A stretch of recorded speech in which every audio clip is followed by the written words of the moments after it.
person.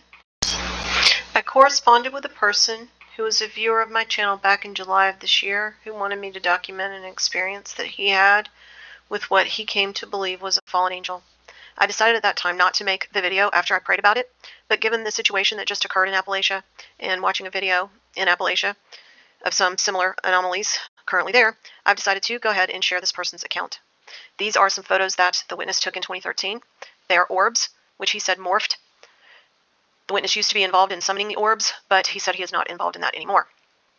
I made a couple of short videos covering the combination of occult symbolism with album art, fallen angels, UFOs, and orbs, but those videos could have been hours long because there was so much of it. My son said that a high percentage of sightings occur around military bases. Musicians are frequently associated with military intelligence families.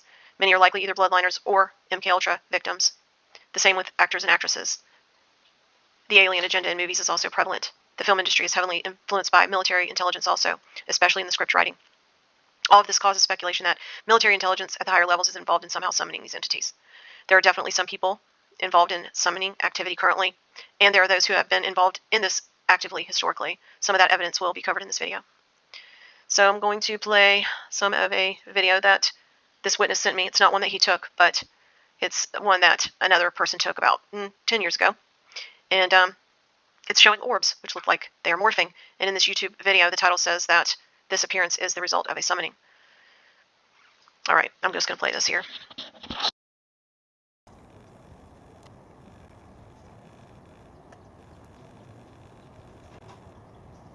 Yeah. Okay, hold on. I opened it already. I'll get it right now.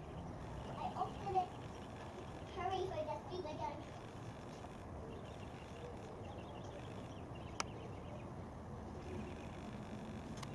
Papa, Yeah. can you get it? Try. Don't burn yourself. Okay.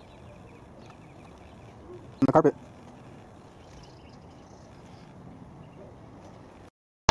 So I'm just going to stop that now. The witness that I spoke to, that I'm going to cover in this video, relates to his orb sightings, 2 fallen angels, which he has also seen in seraphim form, he claims. He provided his experience, drawings, photos, videos, and other documented accounts. All right, this is what he drew. He said his most remarkable encounter happened on September 17th of 2013, and that's the drawing that I'm showing right now. The encounter with this being was not the result of any summoning that he did, but he said it was possibly summoning done by another more powerful group, and I'm going to cover why he believed that in this video.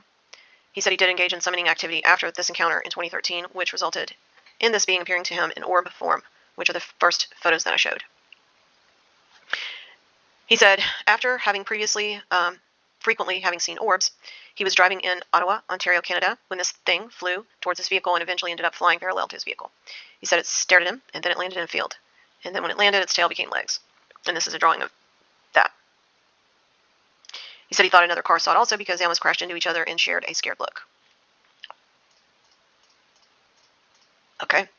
He said that when he got home after that encounter, there was this 1960s double-decker bus toy in his home which didn't belong to him or anyone he knew. So the red double-decker bus is a London icon, and this one has a British flag on it. And if you watch this channel, you already know what I think about the people who run London. The morning after he had the encounter, and after he found this double-decker bus, this happened.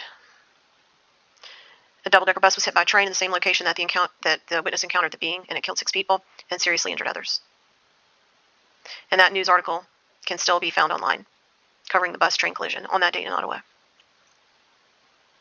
So, after this encounter, the same being he saw that he drew, he said appeared to him in orb form. And he said he showed the witness that he dwelt in an abyss and was not from another planet, but was indigenous to Earth. And my comment is that this is exactly what the Harvard people said in their paper, which I covered in my video, Externalization of the Hierarchy. The witness said that one of the encounters with an orb, he missed time, and he thinks that could have been a byproduct of being in proximity to the beings while they're manifesting in certain frequencies. He said later memories came back where he remembers having agreed to something but couldn't remember what. And then he said he was encased in the orb for that conversation, and after that encounter, he had some electrical interference with his vehicle, probably related to EMI and the frequencies being emitted. He also said that he believes that the being that he witnessed was summoned by the elite. He also admitted to summoning the being on multiple occasions, but he's since turned to the Creator and no longer has familiarity with this being. But previous to that, meaning prior to turning to the Lord, but after seeing the being, he said his research led him into the company of a local society of influential people that worshipped and summoned spirits. That's what he said. So we said that this happened near Half Moon Bay Park in Ottawa, Canada. And this is a Google Maps image of Half Moon Bay Park. He said that's the summoning area he believes was used to conjure the fallen angel that he saw. He said it contains a massive black pinnacle with colored spheres at each point, as is used in candle magic. So here it is. It's the circle on the right. He said the site was built just before the sighting. From a hill at this location, you can see the field where the winged humanoid landed. In that same park, there's this. He said it's a shrine to the devil in the form of an inverted star named Falling Star. And there's a plaque here. It says, gazing up at the night sky is a profound experience humans have shared since time immemorial. One of the most magical and significant moments of stargazing is witnessing a falling star. Balanced on one of its 5 points, falling star captures this magic and brings a piece of the sky down to earth atop the toboggan hill of Half Moon Bay Park, creating a bridge between the immensity of celestial universe and our place on earth. The etched and pitted surface of the cast aluminum star tells the story of its long journey. At night, light shines through thousands of its tiny holes, emulating the starry sky.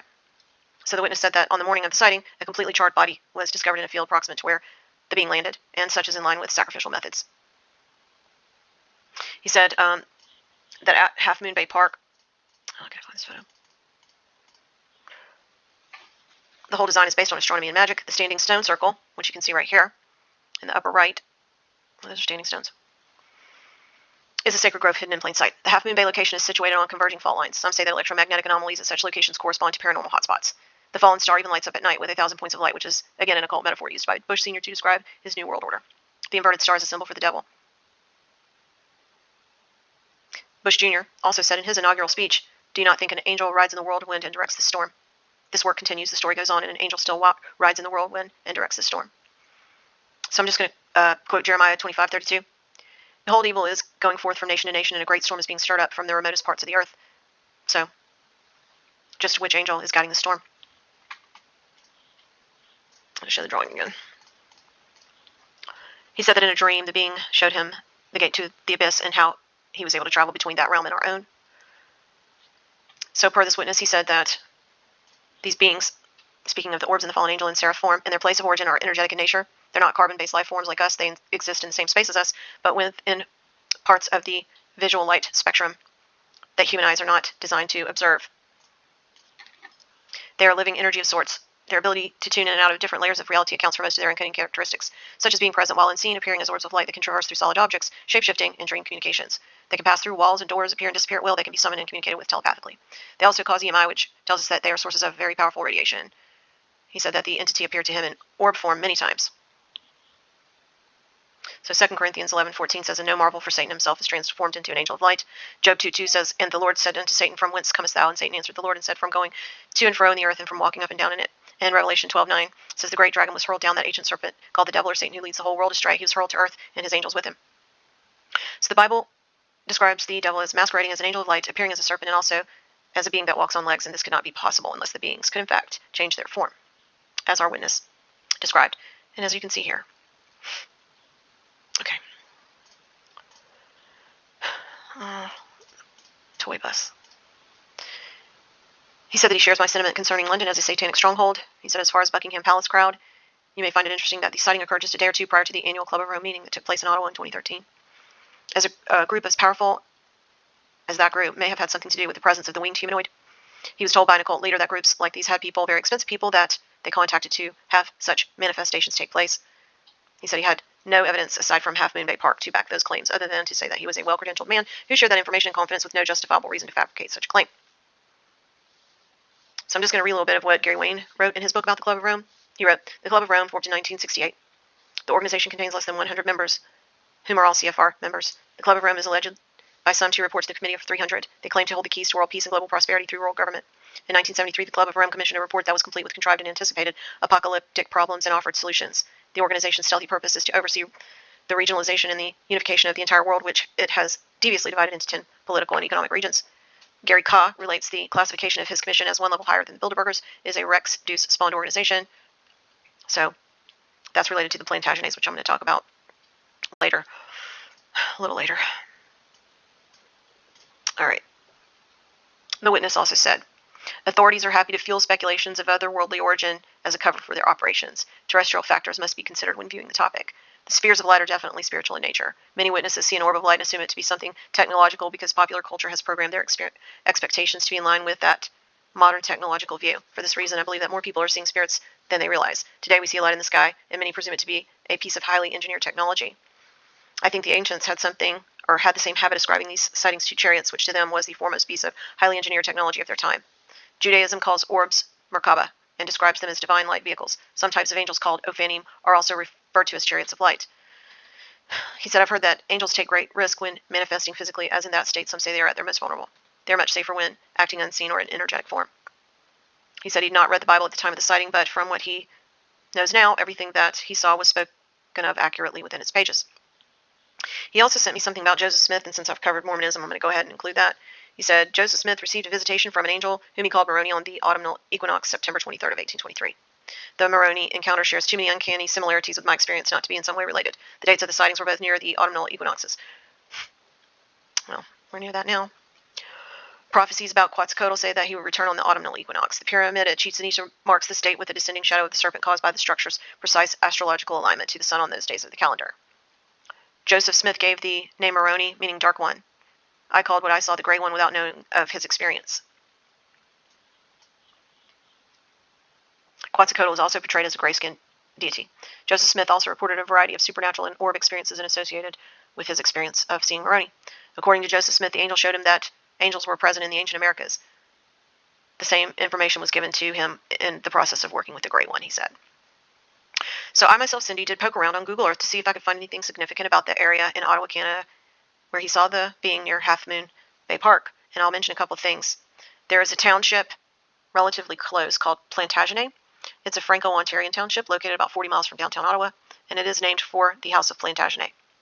And here's what Gary Wayne writes about the House of Plantagenet in his book, The Genesis 6 Conspiracy. He says, the House of Plantagenet claims royal descent from the Merovingians and a Rex Deuce. And remember that Rex Deuce is also represented by the Club of Rome, who met in Ottawa at the time of the sighting.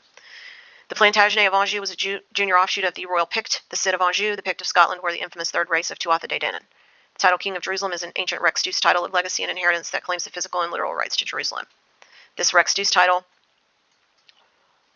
will once more be claimed in the last days of this age by the Rex Deuce Antichrist when he establishes himself as God in the Holy Temple of Jerusalem, the abomination that causes desolation. And I also did notice, I myself, Cindy, also did notice there's an old observatory nearby there as well called the Dominion Observatory, and it's not in service anymore, but it was built in the early 1900s to match the Royal Greenwich Observatory in London at the supposed meridian, which is the foundation for Greenwich Mean Time.